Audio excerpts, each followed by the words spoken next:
नमस्कार दोस्तों, मैं आपका स्वागत करता हूं आपके YouTube चैनल बेसिक एजुकेशन में।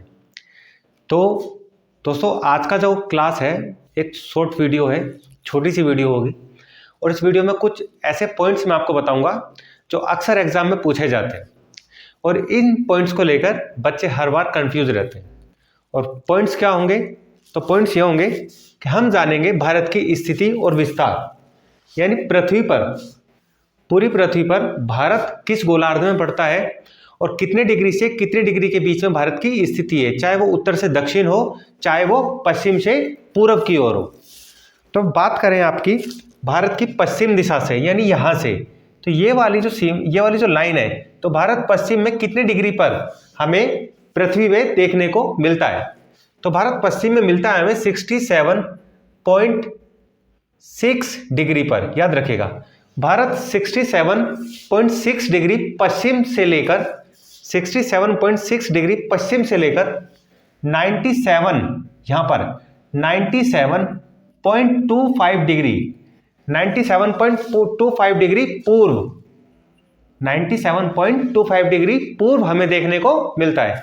तो भारत की स्थिति अगर आपसे पूछ ली जाए तो भारत की स्थिति आप बताएंगे 67.6 डिग्री पश्चिम से लेकर 97.25 पूर्व। ठीक है, इसके बाद में बात करें यहां पर, तो ये है नॉर्थ आपका। ठीक है, तो भारत का ये क्या है? नॉर्थ वाला हिस्सा है। तो भारत नॉर्थ वाले हिस्से पे कितने डिग्री पर बैठा है? तो भारत नॉर्थ वाले हिस्से पर है आपका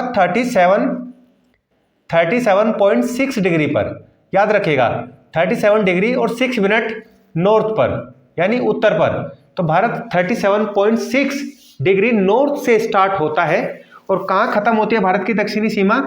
भारत की दक्षिणी सीमा खत्म होती है 8 डिग्री और 4 मिनट पर। भारत 8 डिग्री और 4 मिनट पर भारत की जो दक्षिण सीमा है, स्थलीय सीमा, वो खत्म हो जाती है और ये है दक्षिणी यानी साउदर्न सीमा। तो भारत 37 डिग्री 6 से 8 डिग्री 4 मिनट दक्षिण के बीच गोलार्ध में हमें देखने को मिलता है। बात करें भारत की अंतिम दक्षिणी सीमा कौन सी होती है? देखिए बच्चों, इस पॉइंट को लेकर ना हर बार कंफ्यूजन हो जाता है और क्वेश्चन गलत हो जाते हैं। तो अभी इस वीडियो को अगर आप देख रहे हैं तो आप क्वेश्चन बिल्कुल आपका गलत नहीं होगा कि भारत की सबसे दक्षिणी सीमा कौन सी है। तो मैं आपको बता दूं कि भारत का जो आपको ये आप लैंड देख रहे हैं, जो भूखंड देख रहे हैं, सिर्फ यही भारत नहीं है। भारत के बाहर जो भारत के कुछ यूनियन टेरिटरी है, जिनको हम केंद्र शासित प्रदेश बोला करते हैं, वो भी भारत का ही एक हिस्सा है।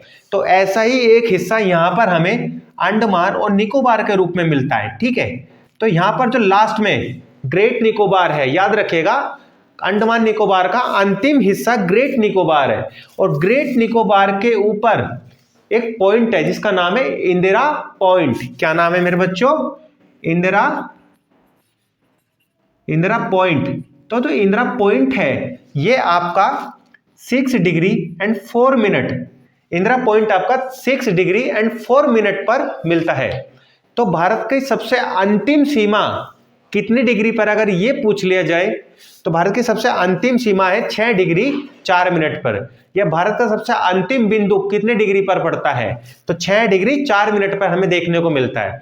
परंतु भारत का अंतिम स्थलखंड बिंदु कौन सा है, यानी लैंड जो उसका पॉइंट पड़ेगा, लैंड पॉइंट, तो भारत का लास्ट लैंड पॉइंट जो कि साउथ में हमें देखने को मिलता है वो है 8 डिग्री 4 मिनट के बीच। तो ये तो था आप भारत की स्थिति और भारत का विस्तार।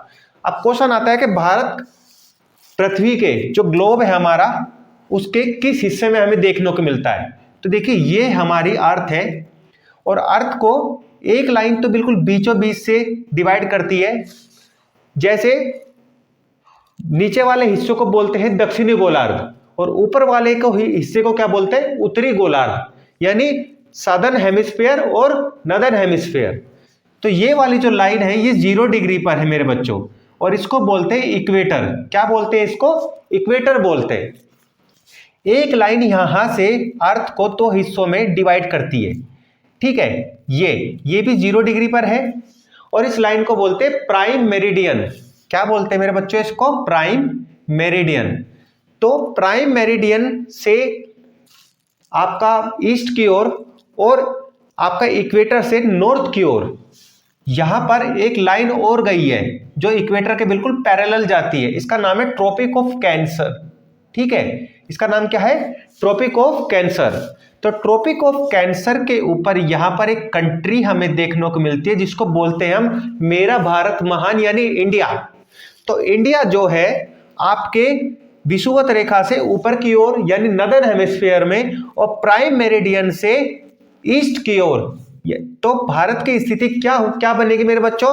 तो भारत की स्थिति बनेगी उत्तरी पूर्वी, यानी भारत उत्तरी गोलार्ध और पूर्वी गोलार्ध का हिस्सा है। तो आप अगर आपके सामने क्वेश्चन आ जाए कि भारत की स्थिति कहां पर है, तो भारत की स्थिति है आपकी उत्तरी पूर्वी गोलार्ध। याद रखिएगा मेरे बच्चों, इसको भूलना नहीं है। ठीक है, ये बिल्कुल आसान क्वेश्चन है और इसको लेके आपका क्वेश्चन आ जाएगा। एक नंबर अगर आपने नहीं पढ़ा हो तो आपका नंबर छूट जाएगा। तो भारत की स्थिति क्या है? उत्तरी पूर्वी गोलार्ध। तो एक छोटी सी वीडियो थी और भारत की स्थिति और भारत के विस्तार को आपने अच्छे से समझ लिया होगा। तो आशा करता हूं ऐसी ही वीडियो को आप देखें और ज्यादा से ज्यादा नॉलेज लेने की कोशिश करें। धन्यवाद।